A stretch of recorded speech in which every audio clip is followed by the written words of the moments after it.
과정입니다. 그 장면이에요. 우리가 이제 성경을 볼 때는 전체를 찍어야 된다고 했어요. 이 전체를 찍지 않고 막 들어가면 헷갈립니다. 무슨 내용인지 몰라요. 5장은 뭐예요? 성전 건축을 다 한 다음에 지성소 안에 하나님의 언약궤를 모셔오는 과정입니다.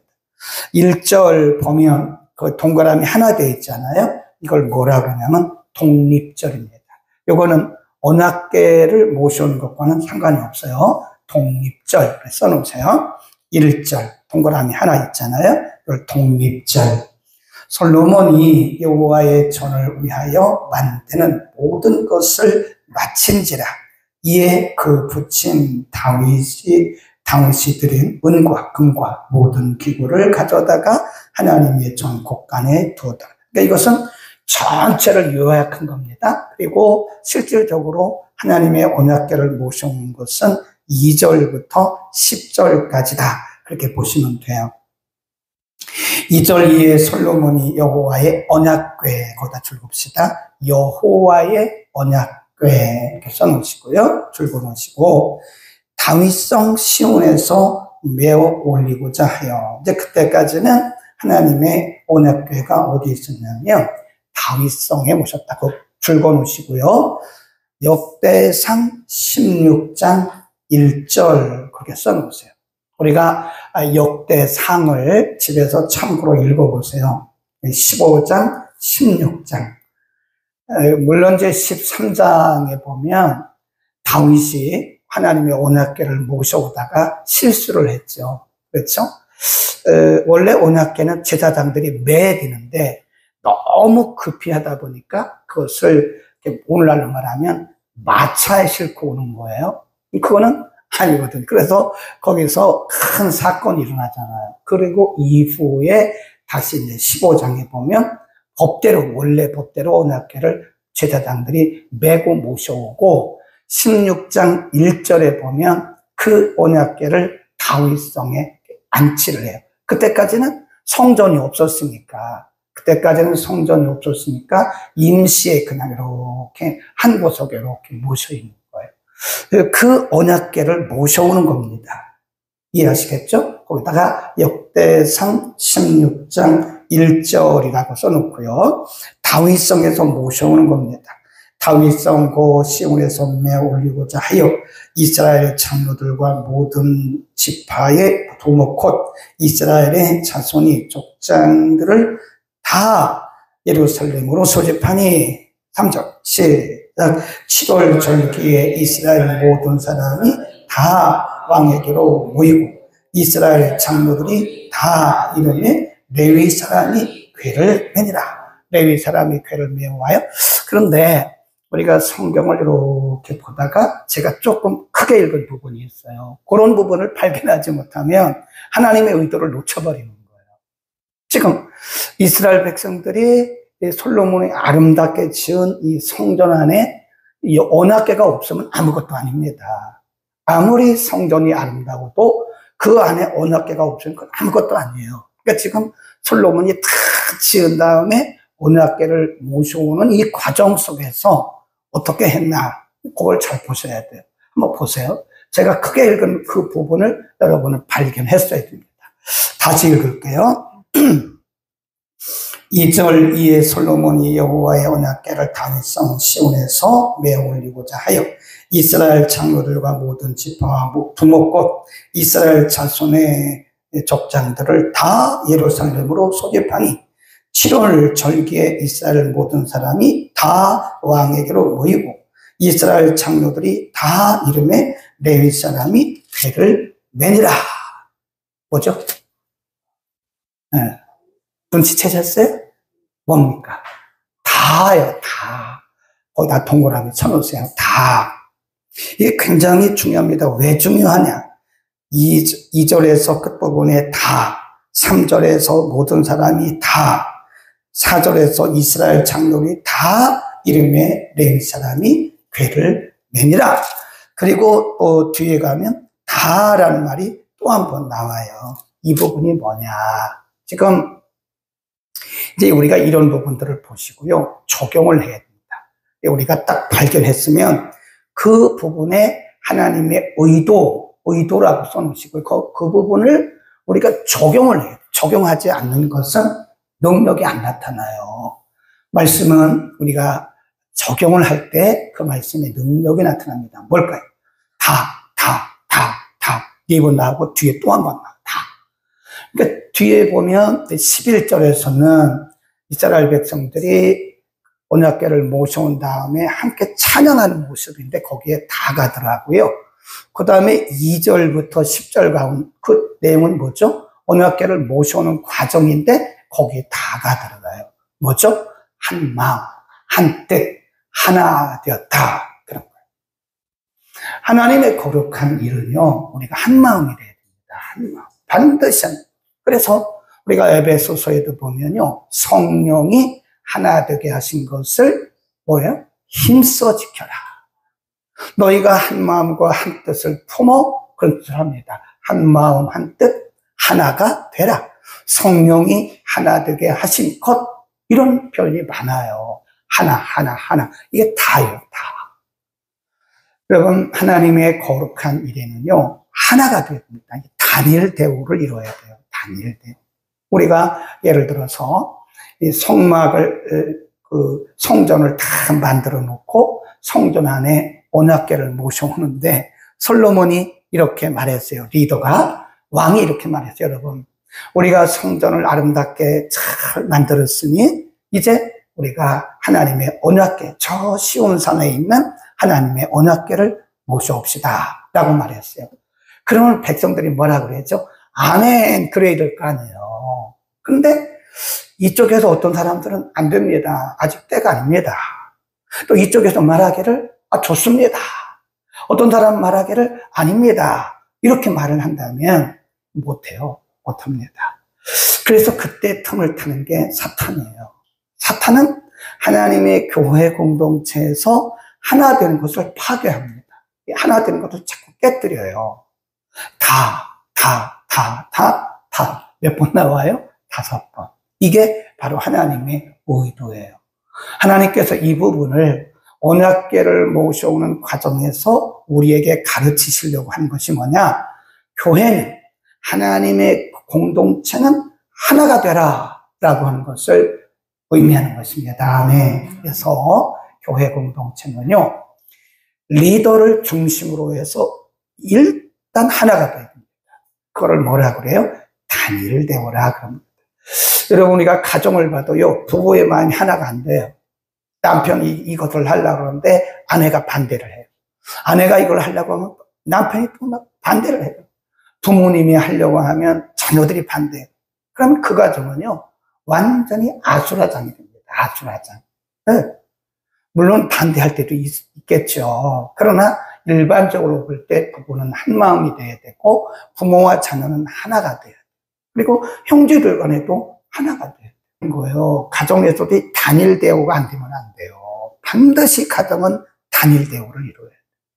그리고 교회는요, 이 담임 목사를 중심으로 해서 리더를 중심으로 해서 이 다 하나가 돼야 됩니다. 아멘. 다라고 하는 거 굉장히 중요합니다. 언약궤를 모셔오는데 여기서 이 얘기하고 저기서 저 얘기하고 여기서 저 얘기하면 하나님의 일이 안 돼요. 그러니까 내 생각과 내 뜻과 내 경험과 내 방법과 달라도 이게 하나님이 기뻐하시는 일이면 우리는 절대 복종을 하고 단일 대우를 이루어야 됩니다. 아멘. 그래서 여러 번 말씀드렸는데 선교사 훈련소에 들어가면요 제일 먼저 하는 것이 절대 복종 훈련입니다. 조를 짜요 이렇게. 선교사 훈련소에 가면 군대보다 더 심합니다. 더 심해요.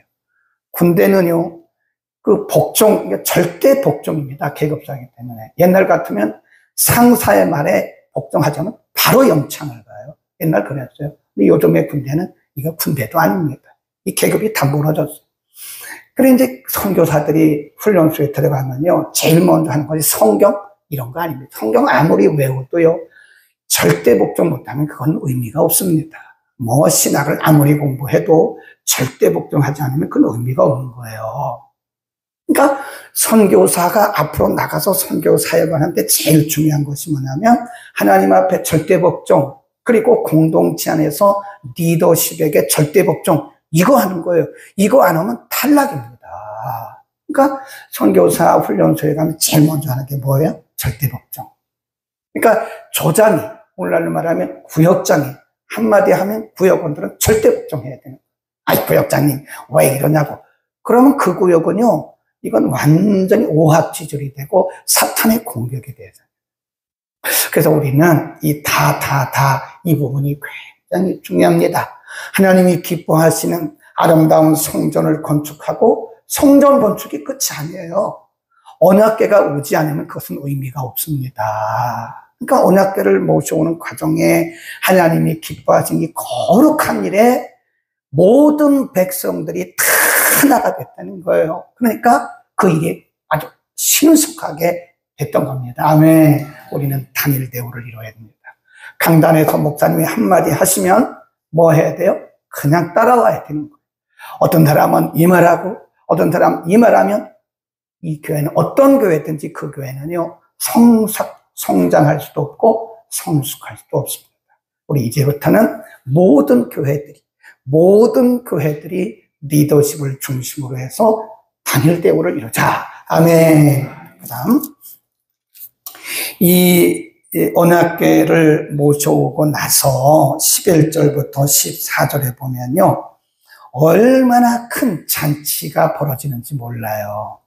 왜 그러냐면, 거기다 써놓으세요. 언약궤는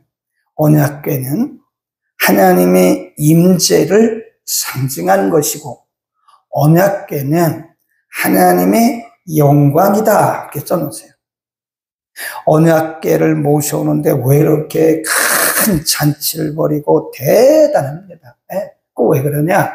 언약궤가 하나님의 임재와 하나님의 영광을 상징하는데 지금까지 어떻게 했어요? 저 다윗성에 그냥 버려지듯이 그냥 있는 거예요. 하나님의 영광이, 하나님의 임재가. 근데 그 하나님의 영광을 모셔오는데 얼마나 기뻤겠어요. 그러니까 이 거룩한 사역에 있어서 백성들이 이렇게 기뻤던 것이다. 12절 읽습니다. 시작. 노래하는 레위 사람 아삽, 헤만과 여도둔과 그 아들들과 형제들이 다 세마포를 입고, 여기 또 한 마음이 됐다는 거예요. 다 세마포를 입고 단통편에 서서 재금과 비파와 수금을 잡고 또 나팔 부는 제사장 120인이 함께, 여기도 마찬가지, 함께 한 마음이 된 한 마음, 함께 서 있다가 13절 시작. 나팔 부는 자와 노래하는 자가 일제히 소리를 발하여 여호와를 찬송하며 감사하는데, 나팔 불고 재금치고 모든 악기를 울리며 소리를 높여 여호와께 찬송하여 가로되, 선하시도다 그 자비하심이 영원히 도다 하며, 거기까지. 그 다음에 또 해야 되니까, 지금 거기 레위 사람들, 거기 찬송하는 사람들이 있잖아요. 헤만, 아삽, 여도둔, 그 아들, 형제들, 다, 또 나팔 부는 자들, 노래하는 자들, 얼마나 멋있어요. 얼마나. 네? 이런 잔치가 어디 있냐고요. 하나님의 언약궤를 모셔오는 일이 이렇게 중요한 거예요, 여러분. 네? 성전이 아무리 화려해도요, 말씀이 없으면 아닙니다. 그래서 교회 생명은 말씀이에요. 말씀이 선포될 때 하나님의 영광이 임하는 겁니다. 그래서 말씀 시간이 다소 길어져도요, 우리는 정말 집중해야 됩니다. 우리는 이제부터요, 하나님의 말씀에 집중해야 됩니다. 하나님이 우리에게 오신 시간이 말씀 듣는 시간이에요. 근데 말씀 듣는 것은 묘벌로 하고 밥 먹는 거에 집중하고 서로 만나서 그 아무런 의미가 없어요. 광고도 별로 의미 없어요. 그게 중요한 게 아니에요.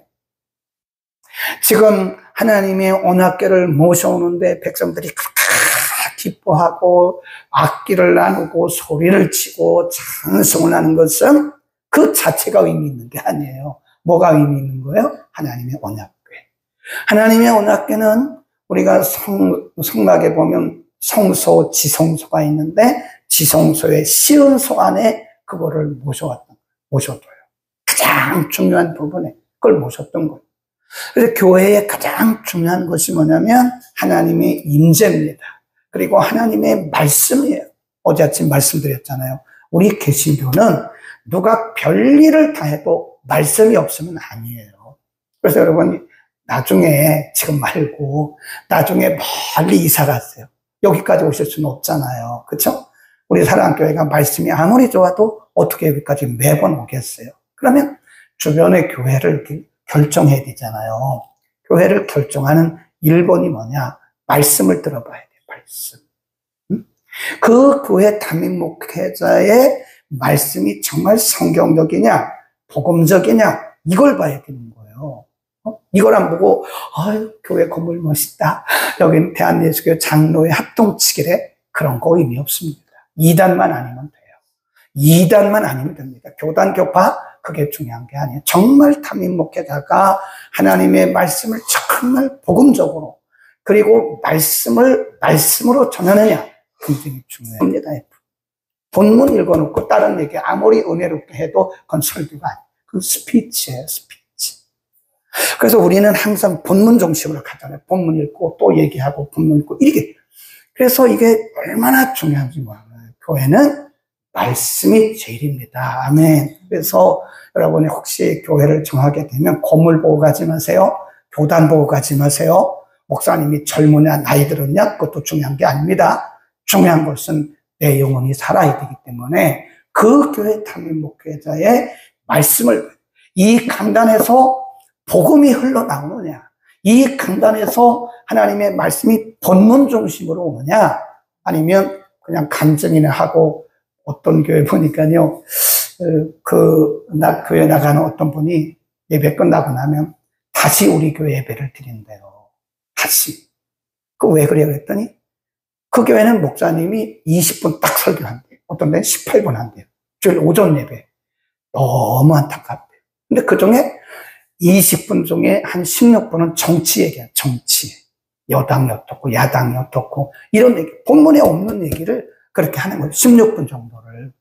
그리고 마지막 3분 동안에 본문 얘기하고, 그러니까 이분이 막 허기진 거예요, 허기져요. 그 교회가 한 1000명 모이네요, 1000명. 예배 인원이 1000명이래요. 사람들이 막 굉장히 많이 모여요. 네? 그런데 가서 얻어오는 것은, 마음속에 얻어오는 것은 허기진 거예요, 허기져.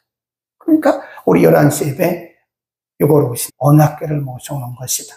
오늘날도 언약궤는 하나님의 임재와 영광과 그리고 말씀을 상징하는데 하나님의 교회가 우리의 이 교회 공동체가 말씀과 임재와 영광이 없으면 건물은 아무것도 아니다.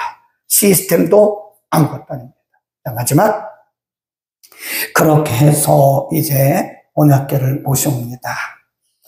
하매 이또다 하매 그때에 거기 뒤에 시작 여호와의 전에 구름이 가득하더라. 14절 제사장이 그 구름으로 인하여 능히 서서 섬기지 못하였으니 이는 여호와의 영광이 하나님의 전에 가득.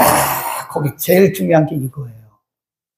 네, 언약궤를 모셔오니까 그때 그 솔로몬의 성전 안에 하나님의 영광이 가득. 임재, 하나님의 임재. 교회는 하나님의 임재가 없으면 생명력을 잃는 거예요. 하나님의 임재. 사람들끼리 모여가지고 뭐 이런 거 저런 거 하는 건 물론 필요하지만 그건 본질이 아닙니다. 하나님의 교회의 본질은, 성전의 본질은 하나님의 영광이 가득, 하나님의 임재가, 예배 때마다 하나님의 임재가 가득 차야 됩니다. 근데 이거를 깨는 세력이 있는데 그게 바로 사탄의 역사예요. 사탄은 사람들의 마음을 막 분열시켜요. 분열. 다 이렇게 해야 되는데 모셔올 때도 다 한 마음, 찬양할 때도 다 한 마음. 이래서 하나님의 영광이 성전에 가득했잖아요. 그런데 많은 경우에 많은 교회들이 사탄의 공격을 받아요. 이 다가 깨져버린 거예요. 이 다가 있어야 돼요. 이 다가 있을 때 하나님의 영광과 하나님의 임재가 충만할 줄로 믿습니다. 여러분 평생에 오늘부터 시작해서 다를 깨뜨리는 일에 여러분이 절대로 소속되거나 앞장서지 마세요. 합니다. 우리 교회는 내가 다른 건 다 용서합니다. 그런데 교회 공동체를 깨뜨리는 사람은 바로 추방입니다. 그래서 굉장히 세게 얘기했어요. 네. 우리 그런 일에 가담도 하지 마시고요.